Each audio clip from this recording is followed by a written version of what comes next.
చరణా బట్ల చరణా ఏ పావన నా ఫోన్ నువ్వే రెసుకుచ్చుకో రావరే ఉత్తముతోడయ్యా మట చేస్తావా సత్ర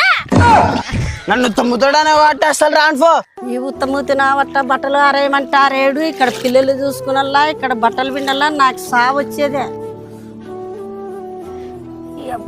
ముడ్లు పట్టుకునేవు రావరయ్యా మట చేస్తావా ఏ నన్ను రాని ఇప్పుడేం పోతావా ఏమి వాడు నెత్తికి చెప్పులు అడుగుతాడున్నట్ట వాడిని అడిగే బదులు పోయి హాస్పిటల్ పోయి చూసుకుంటా యా ఆసుపత్రికి చిన్ని ఆపరేషన్లు చేస్తారని నాకు భయం అవుతుంది తండ్రి నీకు ఆపరేషన్ లేకుండానే ఇంజక్షన్లతోనే తగ్గిస్తారు పటనా చిన్ని అవును మామ elite spine and pain management centre లో అయితే ఎలాంటి ఆపరేషన్స్ లేకుండా కేవలం ఇంజక్షన్లతోటే నొప్పిని తగ్గిస్తారు మామ. డాక్టర్ ప్రకాష్ గుడిపూడి గారికి అయితే 20 సంవత్సరాల ఎక్స్పీరియన్స్ ఉంది మామ. అంతేకాకుండా ఇక్కడ అడ్వాన్స్ టెక్నాలజీతో కేవలం అర్ధ గంటలోనే ప్రొసీజర్ అంతా స్టార్ట్ చేసి గంటలోపే డిశ్చార్జ్ చేస్తారు మామ. ఈ హాస్పిటల్ అడ్రస్ వచ్చేసి మన హైదరాబాద్ లో మణికొండలో ఉన్న పుప్పాలగూడ రోడ్ దగ్గర రామరాజ్ కాటన్ షోరూమ్ పక్కన. మీకు ఇంకా ఏమైనా డీటెయిల్స్